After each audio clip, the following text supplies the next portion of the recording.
கூடத்தில் மாட்டப்பட்டிருந்த கடிகாரம் 10 முறை அடித்து ஓய மணி 10ஆகிவிட்டதை படுக்கையில் இருந்தபடியே உணர்ந்தாள் ஜெயம். இரவெல்லாம் முழங்கால் வலி, அதிக உழைத்து எலும்புகள் தேய்ந்து விட்டன. வாழ்வின் கடைசி படிகளில் இதெல்லாம் சகஞ்சதானே. வெளியே பேச்சு சத்தம் கேட்டது. ஜெயம் பாட்டி இன்னுமா படுத்திருக்காங்க? இன்று சாப்பிட வரலையா? ராத்திரி தூக்கம் இல்லாதா? பசியிலன்னு சொல்லி ஒரு டம்ளர் ஹார்லிக்ஸ் மட்டும் குடித்தாங்க. தூங்குறாங்க போலிருக்கு. சரி சரி தூங்கட்டும். இப்போ எழுந்து என்ன செய்ய போகிறாங்க? முதியோர் இல்லத்தில் வேலை செய்வது பேசுவது அவள் காதில் விழுந்தது. சந்துரு கண்ணா, ஸ்கூல் விட்டு வந்தாச்சாப்பா? அம்மா உனக்கு சூடா பஜ்ஜி போட்டு தரலான்னு வாழைக்காய் வாங்க கடைக்கு போனேன், உள்ளே வாப்பா என்றாள். பூட்டியிருந்த கதவு முன் உட்கார்ந்த மகனை உள்ளே அழைத்து போனாள். ஜெயம், என்னங்க, காரக்குழம்பு வச்சுருக்கேன். சந்துரு சரியாக சாப்பிட மாட்டான். அவனுக்கு ஒரு பிரியாணி பொட்டணம் வாங்கிட்டு வரீங்களா என்றாள். காய்ச்சல் வந்து 3 நாள் படுக்கையில் இருந்தது. நீயா உன் மகன்னு தெரியலை. முகம்லாம் சோர்ந்து கண்ணெல்லாம் உள்ளே போயிடுச்சு. போய் குளிச்சுட்டு வயிறு நிறைய சாப்பிடு ஜெயம். மகனுக்காக நீ பட்னி கிடக்கிற என்ற கணவனை பார்த்து பதில் இல்லாமல் புன்னகைத்தாள் ஜெயம். சந்துரு லட்சணமாக கம்பீரமாக இருப்பான். அவனுக்கேற்ற மாதிரி பெண் தேடுங்க. வளவீசி தேடி மருமகளை அழைத்து வந்தாள். டாக்டர்கள் கைவிரிக்க படுக்கையில் இருக்கும் கணவன் அருகில் கண்ணீர் மறுக்க உட்கார்ந்திருந்தாள் ஜெயம். என்னங்க பார்க்குறீங்க? என்னை தனியாக விட்டுட்டு போக போகிறோன்னு நினைக்கிறீங்களா? விதி உங்களை என்கிட்ட இருந்து பிரிக்க பார்க்குது. நீங்கள் இல்லாமல் நான் மட்டும் எப்படிங்க இருப்பேன்? கூடிய சீக்கிரம் நானும் வந்துடுவேங்க. கண்களில் கண்ணீர் வழிய, நம் மகன் சந்துரு இருக்கான். என் காலம் முடிவரை நல்லபடியாக பார்த்துப்பான். அவன் கரங்களை பிடித்து நம்பிக்கை தந்தாள். 2 வயசு குழந்தையாய் பார்ப்பேனா? உங்களை பார்ப்பேனா? இல்லை உங்கள் அம்மாவுக்கு பணிவிடை செய்வேனா? என்னால் முடியலை. எங்கள் வீட்டில் இருக்கிறவரை ராணி மாதிரி வாழ்ந்தேன். இங்கே ஒரு வேலைக்காரியா கேவலமாக வாழ வேண்டியிருக்கு. எல்லாம் என் தலையெழுத்து. மருமகளின் வார்த்தைகள், மகனின் முகவாட்டம், வீட்டின் நிம்மதியில்லாத சூழல். ஒரு முடிவுக்கு வந்தவளாய், சந்துரு, என்னால் எந்த பிரயோஜனமும் இல்லைப்பா. உன் மனைவிக்கு சிறு உதவி கூட செய்ய முடியல. மேற்கொண்டு குழந்தையோட என்னையும் பார்த்துக்க சிரமப்படுறா. அதனால் அவள் வார்த்தையை முடிக்கும் முன் அதாம்மா நானும் யோசித்தேன். உன்னை முதியோர் இல்லத்து சேர்த்துலான்னு முடிவு பண்ணிட்டேன். உனக்கும் நிம்மதி, எனக்கும் நிம்மதி. என்னவா சொல்கிற என்றாள். மறுபேச்சு பேசாமல் கிளம்பினாள். மாதம் ஒரு தடவை வந்து பார்த்தவன் பின் 6 மாதம், ஓராண்டு என்று வருவது நின்றே போனது. 8 ஆண்டுகள் இந்த இல்லத்தில்தான் ஜெயந்தின் வாழ்க்கை நகர்ந்து கொண்டிருந்தது.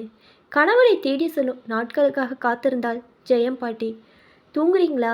மெல்ல கண்களை திறந்து, இல்லைம்மா, ஏதோ பழைய நினைவுகளோடு கண்மூடி படுத்திருக்கேன். உங்களை பார்க்க விசிட்டர் ஹாலில் யாரோ வந்திருக்காங்க. மெல்ல எழுந்து போய் பாருங்க பாட்டி. என் மகன் சந்துரு வந்திருக்கானா? அவனை பார்த்து 6 ஆண்டுகளுக்கு மேலாகிவிட்டது. இதோ இன்று என் மகன் இந்த தாயை தேடி வந்து விட்டான். மெல்ல எழுந்து வாக்கிங் ஸ்டிக் உதவியோடு நடக்க துவங்கினான். அங்கு உட்கார்ந்திருப்பர் இதுவரை பார்த்திராத முகம் யாராக இருக்கும்? அவன் அருகில் உட்கார்ந்திருக்கும் 10 வயது சிறுவன் அப்படியே சந்துருவின் முகஞ்சாலையில். இவன் என் பேரன். மனமும் உடலும் பரபரக்க இவள் மனவேகத்துக்கு ஈடு கொடுக்க முடியாமல் கால்கள் ஒடுங்க தூரத்திலிருந்து பார்த்தவன் ஓடி வந்து பாட்டின் கால்களை கட்டி கொண்டான். ஏன் தங்கமே, ராஜா, நல்லா இருக்கியாப்பா? நடுக்கும் கைகளால் அரைவணைத்து முத்தமலை பொழிந்தாள் பாட்டி. இவர் என் டியூஷன் சார். இவர் தான் என்ன இங்கே அழைச்சிட்டு வந்தாரு. அவள் அருகில் வந்தவர், வணக்கம்மா, நான் உங்கள் மகன் இருக்கு தெருவில் 4 வீடு தள்ளி இருக்கிறேன். என்னிடம் டியூஷன் படிக்க வருவான் விக்னேஷ். அவன் உங்களை பார்க்கணும் ரொம்ப ஆசைப்பட்டான். அவனோட அப்பா அம்மாவுக்கு தெரியாமல் அழைச்சிட்டு வந்தேன். ஆமாம் பாட்டி, நான் எத்தனையோ முறை அப்பா கிட்ட எனக்கு பாட்டி இருக்காங்கன்னு சொல்கிறேன். அவங்க ஏன் நம்மளோடு இல்லை? ஏன் நான் அவங்கக்கிட்ட கூட்டிகிட்டு போப்பான்னு கேட்டிருக்கேன். இங்கே பாரு, உனக்கு பாட்டி இருக்காங்கன்னு சொன்னதே தப்பாக போச்சு போல இருக்குது. அவங்க இங்கே வாழ்ந்த காலம் முடிஞ்சாச்சு. எதுக்கும் பிரயோஜனம் இல்லாமல் பிரச்சனைகளை வரவழைச்சிக்கிட்டு இருந்தாங்க. அதான் அவங்க நிம்மதியாக இருக்கட்டும்னு முதியோர் இல்லத்துக்கு அனுப்பிச்சிட்டேன். இப்படியெல்லாம் கேட்டு பிடிவாதம் பண்ணக்கூடாது. அப்பாவை தொந்தரவு பண்ணாமல் போய் விளையாடுனாரு. அதான் டியூஷன் சார் கிட்ட கேட்டேன் என்றான் விக்னேஷ். உங்கள் பேரை என்னிடம். அவங்க என் அப்பாவுக்கும் அம்மா தானே சார். பெரியவங்களை மதிக்கணும், அன்பாக இருக்கணும்னு சொல்லி தரீங்க.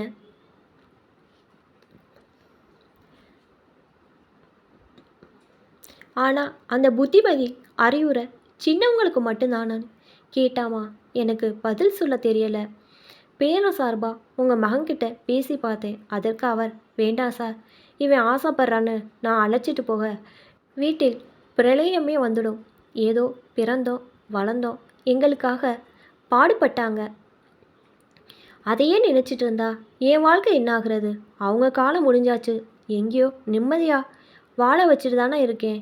சின்ன பையன் மறந்துடுவான், விடுங்க சார் என்றார். அதுக்கப்புறம்தான் விக்னேஷ் என்கிட்ட, சார் எனக்காக ஒரே ஒரு முறை பாட்டிக்கிட்ட அழைச்சிட்டு போங்க, நான் அவங்கள பார்க்கணும், வீட்டில் சொல்ல மாட்டேன் சார் என்றான். உங்கள் பேரனுக்காக அந்த பிஞ்சு மனம் ஏமாறக்கூடாதுன்னு அழைச்சிட்டு வந்தேம்மா என கூறினார். டியூஷன் சார் பேரனை அருகில் உட்கார வைத்து அவன் கன்னத்தை அன்போடு வருட்டினாள் ஜெயம் பாட்டி. இந்த பாட்டியை பார்க்கணுன்னு அவ்வளோ ஆசையா ராஜா? நீங்கள் எங்கள் குடும்பத்தை சேர்ந்தவங்க பாட்டி. இப்போ உங்களால் பிரயோஜனம் இல்லாமல் இருக்கலாம், இருந்தாலும் நீங்கள் தானே அப்பாவுக்கு எல்லாமா இருந்திருப்பீங்க. இது ஏன் அவங்களுக்கு புரியலை? நான் பெரியவன் ஆனதும் வந்து உங்களை கூட்டிகிட்டு போகிறேன் பாட்டி. பேரனை கண்ணீருடன் அணைத்தவள் வாய் வலிக்க பேசினாள். நேரம் நிமிடமாய் கரைய, சரிம்மா நாங்கள் கிளம்புறோம், நேரம் ஆயிடுச்சு என்றார். டியூஷன் சார், ரொம்ப நன்றிங்க, பேரனை என் கண்ணில் காமிச்சிட்டிங்க, போதுங்கிற அளவு அவன் உருவத்தை மனதில் நிரப்பிக்கிட்டேன். இதுவே முதலும் கடைசியுமா இருக்கட்டும், இனி அவனை இங்கே கூட்டிகிட்டு வர வேணாம். கையெடுத்து கும்பிட்டாள் ஜெயம். புரியுதுமா, உங்களால் தேவையில்லாமல் மகன் குடும்பத்தில் பிரச்சனை வர வேண்டான்னு நினைக்கிறீங்க. பயப்படாதீங்க, இனி அழைச்சிட்டு வர மாட்டேன். பேரனை கண்ணீருடன் பார்த்தவள், ராஜா தங்கம், இந்த பாட்டி சொன்னால் கேப்பியா? சொல்லுங்க பாட்டி, நீ பெரியவனாகும்போது இந்த பாட்டி இருக்க மாட்டேன். ஆனால் நீயாவது பெற்றவங்களை நினச்சி பார்க்கணும். அம்மாவும் அப்பாவும் உன் மேலே எவ்வளோ அன்பும் பிரியமாக இருக்கிறாங்க, உனக்காகவே வாழ்கிறாங்க. அவங்கள நீ நல்லபடியாக பார்த்துக்கிட்டாலே இந்த பாட்டிக்கு சந்தோஷம்ப்பா. இந்த அன்பு மனசு ஈரம் என்றைக்கும் காயக்கூடாது. இதை மட்டும் நீ மறக்காமல் இருந்தால் போதும். இந்த பாட்டியின் ஆசை என்றைக்கும் உனக்கு இருக்குது. போயிட்டு வா ராஜா. கண் கலங்கியபடி போகும் பேரனை பார்த்து உருகினாள் ஜெயம்.